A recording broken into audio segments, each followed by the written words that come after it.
The following program was provided by an independent producer solely responsible for its content. The opinions expressed do not necessarily represent the views of this station, its staff, board of directors, or underwriters. My name is Jasmine, and I am a recovering drug addict. My name is Richie Farrell, aka the Old White Junkie. And we are your hosts for Exit Team Nashua. Our mission is to bring recovery into the living room. Last year, over 72,000 Americans died of an accidental overdose. That's almost 200 Americans every single day. We will bring you guests with real-life experiences with addiction and recovery. Welcome to Exit Team Nashua. Welcome everybody to Exit Team Nashua. My name's Jessie and I will be your host this evening. Tonight in the studio we have one of my dear friends, Rachel. We work together and she is a person in long-term recovery. So welcome, Rachel. Thank you. Thank you for coming. Happy to be here. Yeah. A little nervous, but happy to be here. I know I kind of had to put the press on you there. You know, I tried to back out at the last minute. Yep. Yeah, that was classic. But this is what we do. So push through that fear. Yes. Walk through it. For sure. Awesome. Well, I'm super glad you could be here. Yeah, so I mean, it's pretty cool because we've gotten to know each other, and you know, you're definitely a great soul and a great spirit, and I know that I love you and that you have a good heart, but I also don't know a ton about your story. So why don't you tell us a little bit about Rachel? You know, where'd you grow up? I grew up in Massachusetts, so I lived on the North Shore of Massachusetts in Danvers and then Middleton, so not too far. Not too far. I had moved when I was, 9 or 10 to, the town over. Mm-hmm. Yeah, and then I ended up in New Hampshire. So did you end up in New Hampshire due to recovery? Yeah, recovery. It was a long transit. I mean, I was in Massachusetts, majority of my childhood up until my teenage years, and then I got into using drugs and alcohol, and I was a frequent flyer. I would go state to state to different treatment centers, and lived in South Florida for a bit. Oh, you got caught in that shuffle down there? Yes, nice. For sure. Yeah, getting some time under my belt, going to a different sober house because the sober house was the problem, or right. Going to different treatment centers and just trying all the different cures. Exactly. Yeah. Exactly. So, what's your drug choice? Heroin. Heroin. Okay. Yeah. Were you what was your method of using it? So IV at the end. Okay. I was one of those people that started out, sniffing it, and then there were a lot of people around me that were IV users, and I was pretty adamant, at least in my head, about not doing that, and it felt true because I was, I didn't like seeing it. I didn't like, that method, and then I ended up doing it. Yeah. And then there's no turning back. No turning back. Yeah, my life spiraled out of control from the beginning of my use and getting into drugs and alcohol, but especially then. Yeah. Yeah. So take us back a little bit. Tell us about when, what it was like for you growing up, and why you started using substances, and what that looked like. Yeah, for sure. Okay. So growing up was hard. It wasn't, I didn't have the picket fence, everything going well childhood. I love my mom. She did everything she could and still does for me. She's my biggest supporter in my family. And, growing up, I lived with my older brother. My parents got divorced at a young age, which, made us move. And I'd say for school, I struggled in school. I had a really hard time paying attention. I had a really hard time picking a friend group. I was that person who, fit myself in every friend group, and I could change my personality. That was my experience too. Yeah. Did you like ever like hate when you had to be with multiple of them at the same time because you didn't know who to be? Yeah. That was the worst. I didn't know who I was. Yeah. And it's like I didn't know that at the time. But then it was just like me wanting to fit in really wherever I'd fit in. Yeah. And then wherever I didn't fit in, I wanted to fit in there even more. Right. You know, like the popular people. And, you know, I kind of fit in with like the awkward, anxious people and the people in the back of the room because I you know, I consider myself an isolator. If I didn't have to talk much, I didn't. But once I got comfortable with people in school, I, you know. Came out of your shell. Came out of my shell. So you said you lived with your brother. Yeah, older brother, yep. So you didn't live with either your parents? Oh, I did. So I lived with my mom and my stepdad. Okay. You know, after my parents got divorced, I went with my mom and my stepdad, who became my stepdad after that, and my older brother. My older brother, you know, lived with my dad for a little bit. So there were a lot of changes for like, I was, you know, let's say between 9 and 12, there was a lot of life changes. And how much older was your brother than you? Or he's about 4.5 years older. Okay. Yeah. And I don't know if I've heard you talk about your dad a ton. Is he still? Is he still in your life? Yeah, my dad's still in my life. You know, we talk here and there. As for growing up, it was majority of my stepdad who recently passed in March. They weren't married, but I'd consider him my dad by choice. You know, like I said, my dad, we talk here and there. But as for if I'm going to go back from when I was, you know, 12 to, you know, about 18, actually 12 to like maybe a few years ago when we started picking back up on communication, it wasn't really there, which was hard for me. So between like school and wanting to fit in, and then the changes of, you know, moving and. So your parents got divorced when you were 9? 9? Yeah. That's a tough age to go through that. Yeah. And my childhood is sometimes a blank spot. Yeah. And I don't know why that is. I can speculate, you know. Yeah. But it's kind of a blank spot in certain areas. But 9. Yeah. Okay. So and did your brother, was he using substances? Is that how? No. So in my family, I'm the only addict besides my cousin who has about, I want to say over 12 years now. She lives in Florida. So she is the only one besides myself. My mom, no. My dad, no. My brother, no. I mean, of course, my brother had his phases, but they were merely phases. Right. Nothing even comparable to what, you know, alcoholics and drug addicts experience, if that makes sense. So do you think that, so what do you think like the influence was for you to pick up?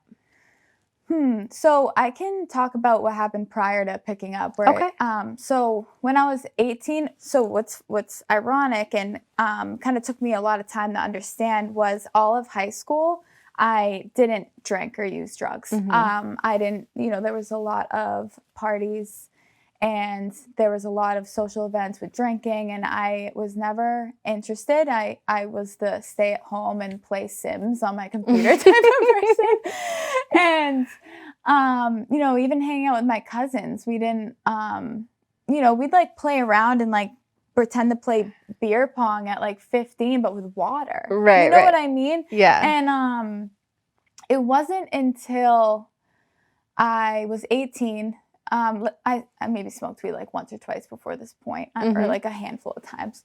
And at 18, I went to get my wisdom teeth taken out. Okay. And they prescribed me like a liquid form of Percocet. And they gave me a few refills.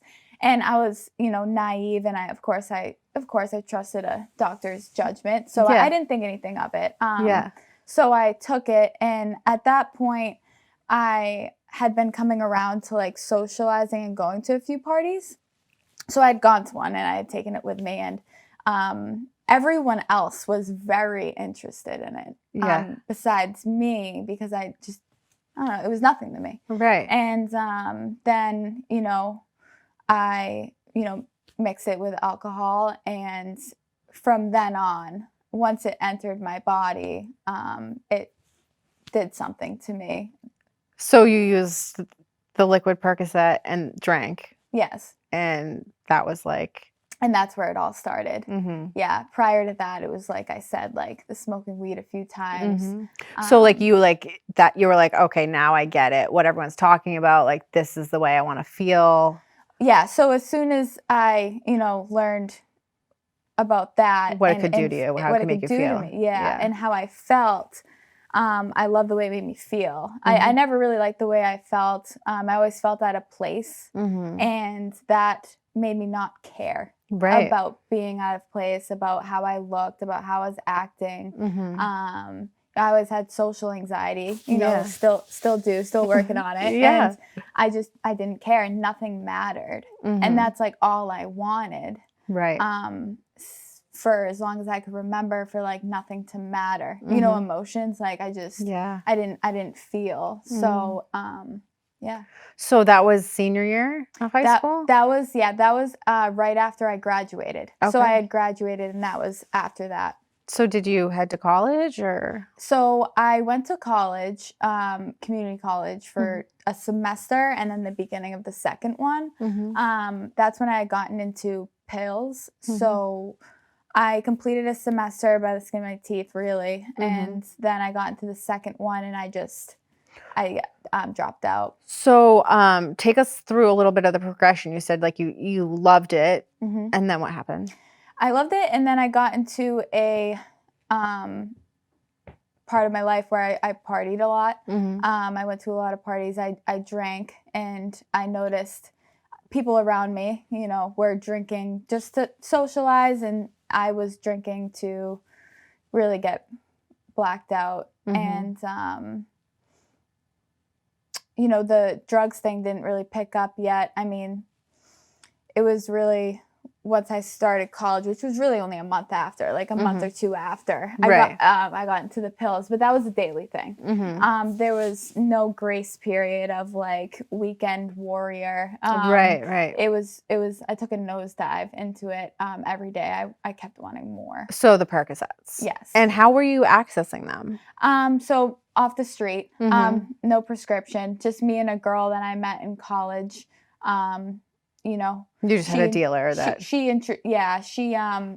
got them, and I just followed along. Yeah, she had what I wanted, and so she was using too. Yeah. Prior to us meeting, and then we met, and I got involved with that as well. So were you living at home still? Yes, I was still living at home. So what would your mom say about this time? Like, did she notice? Like, yeah, the thing is, I knew it was a problem when, very brief, but when I would start partying and I was at my friend's house, she came to the house, and instead of going with my mom, I hid. And, she was genuinely like concerned and crying, and, like following me like down the road, because a mother loves their daughter. And I pretty much was like, I'm all set. That's when I realized like how important it was to me. Like I was willing to walk probably 5 miles back to this house where all the chaos was, as opposed to getting in the car with my mom. It was more important to me at that time. So my mom would worry a lot, and I was in and out, and I would show up at 3 a.m. and I drove. I had a car, and yeah. So did your mom know? You're probably lying, so she didn't know. Yeah, no. She didn't know. She didn't know the severity of it. I'm sure it was obvious, like, because of that situation, that it was important to me. But she didn't know like what you were using. No. She just knew that you were trying to party and whatever. Yeah, but yeah. She didn't know at all. Right. Yeah. So what happened? Like, did she find out? Did you overdose? Did you get arrested? Tell us. That all happened later. So Okay. after that, sorry, my memory's not too great. So after that point of using the pills, I was like in and out of my house, and I couldn't get the pills anymore. Okay. I had departed from this girl and just like started hanging out with like everyone who used drugs, who I knew used drugs, from the parties and stuff. And So sorry, just let me just pause you real quick. Yeah. Because in my experience, when I was hooked on Percocets, I didn't know that like what I was dealing with. Like I thought I was mentally weak, and I didn't understand why I would cry in the shower every morning and promise myself I wasn't going to get them that day. And then by lunchtime, I was, finding an excuse to go buy more. Yeah. I didn't know that I actually had a physical addiction. And I didn't either until I ran out. So, I couldn't get them anymore. Mm-hmm. And I went into withdrawals. Yeah. And I didn't even know what that was. Right. And that was the point where I transitioned to heroin. Right. Because I was around people who were saying like, oh, okay. Like I was like, I don't feel good and I don't know why. Right. And then I had gone into heroin at that point. And this was... So someone explained to you that do some of this, you've been doing Percocets anyway, it's the same thing. Do some of this and you'll feel better. Right. And all I wanted to do was feel better. I felt like crap. And this was probably closer to 19 at this point. My timeline's a little off, but like 18, 19. Okay, so you were really young. Yeah. Okay. I'm 26 now. Okay. So definitely late bloomer. Yeah. And well, I mean, late bloomer to start using drugs, but I didn't touch heroin until I was 29. Yeah. Yes. Yeah. I've heard that being people's experience too. Yeah. Or 60. Yeah. Right. So where was I? So I got into heroin, because of the withdrawals. Yeah. And my first time going to detox, I was 19. Wow. Yeah. And I didn't think much of it besides I needed to not be in withdrawals anymore. So mom must have known at this point. Yes. So what did that look like? Did you tell her because you needed help? Honestly, I don't remember exactly how that came about. I do know that I didn't voluntarily go out of my way and say, hey, Mom, I'm using heroin. Right. But I do know that it became obvious. I think I broke down. I broke down and I was crying and I told her. Yeah. And she supported me getting help. Right. So I had gone to my first detox at 19. Mm-hmm. And that started the journey of trying to get well? Yeah, that's when the journey of going to detox and treatment started. Okay. Yeah. So we have about 10 minutes. So let's talk a little bit about the journey to get well and what that looked like. Okay. So yeah, just to cap it all, let's say from 19 to my sobriety date, September 15, 2018. So a little over 2 years. So I'm 26 now. So let's say 19 to 24 was in and out of treatment, not understanding why I couldn't get better, getting arrested, and did you do time in jail? No. Thank God. Luckily, yeah, I definitely got arrested and had issues with my daughter and all of that stuff and losing relationships and friendships, all of that. So if I just bring it back to when I was 24, I was at my wit's end. I had lost custody of my daughter. I had overdosed, and I'm really big on spirituality. So I remember a really painful experience of me, hitting my knees and praying in her bedroom. She wasn't there at that point. She was with her dad, and I was alone. And this was July 2018. And I had dropped to my knees and prayed for the first time. And I want to say after that is, from the point I stayed sober, but it wasn't. I went to treatment in August and, left. And then September, I had gone to a 30-day treatment center in Florida. And then I went to California for IOP and sober living. And I had came back early December of 2018 and gone to sober living in Nashua. Okay. So your daughter's father, is he somebody that struggles with? So we did use drugs together. We were sober together. We used drugs together. We co-parent very well now. He's Good. sober. He's Good. doing well. I'm doing well. Good. And that's really amazing. Yeah. That is. We had a long road with that. Yeah. So she's back in your life, and tell us how, what your life looks like today. Yeah. So today I work in treatment. You do? Yeah. Funny, right? Yeah. So today I work in treatment. I work a 12-step program.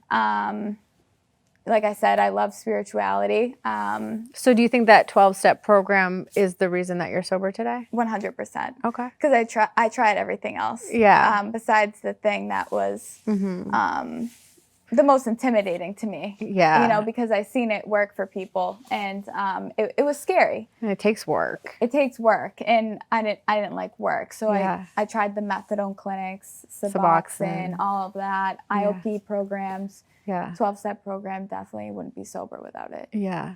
So you went to meetings, got a sponsor. Yeah, so while I was in California and went to sober living out there, I secured a sponsor. She's amazing. She's not my sponsor today, but I had, gone through some of the 12-step program with her and gone to meetings and got a good community. And then I came back and went to sober living and got into meetings and secured a sponsor here. And so did you do step work in California? I did. I started it, and then I transitioned back and picked up with a new sponsor. Okay. So how long had you been sober for in California when you were out there? Well, I was there for like 2 months. So when I came back, I had almost 3 months sober. Okay. So you came back because of your daughter? I came back, yeah, because it was just my conscience or whatever was, coming into play regarding my common theme of geographical change. Yeah. Meaning I had a court date, I had a warrant, I had a daughter back home, and I wanted to mend that. And, I think it was, I know it was the right move to come back, and because everything went well, everything went smoothly. I mean, I didn't see her till I was 7 months sober, due to my own stuff. But now, that was like the most painful thing that I went through. I don't know, but your experience must have been very painful and sober. Yeah. So I really had to rely on the program and taking care of me. And diving into everything I believe in to stay okay. I was in a lot of pain, 7 months, and like I said, sober. Yeah. And I wasn't sure. I mean, if I went back and tried to imagine what my life would look like now, it's not even close. Right. It's far beyond that in regards to literally everything. I mean, there's been a lot of bumps along the way, and like pain and mistakes and growth, and then regression, and then picking myself back up, but still. Yeah. It's amazing.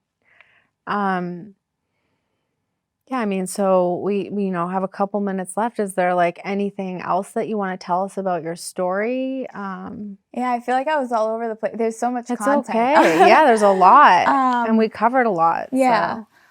All I really want to mention is I never thought that I could go through what I've gone through sober, if I could think back. Like I had mentioned, you know, a lot of personal growth, a lot of like my stepdad died in March. Yeah.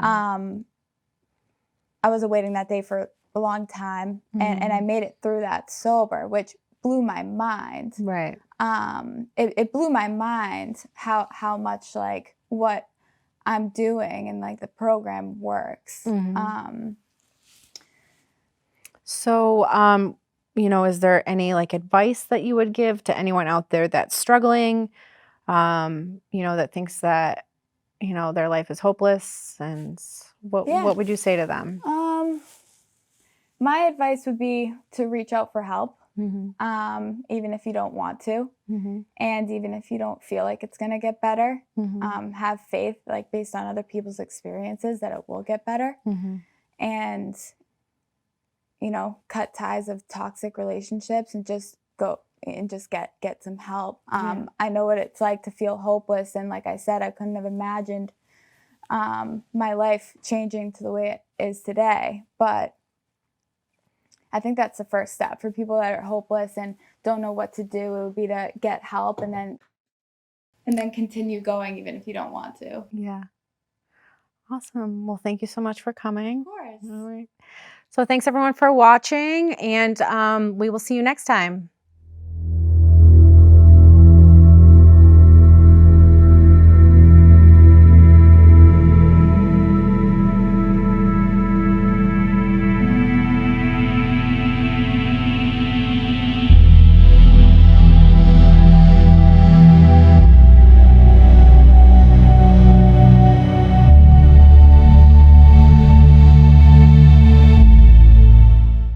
The preceding program was provided by an independent producer solely responsible for its content. The opinions expressed do not necessarily represent the views of this station, its staff, board of directors, or underwriters.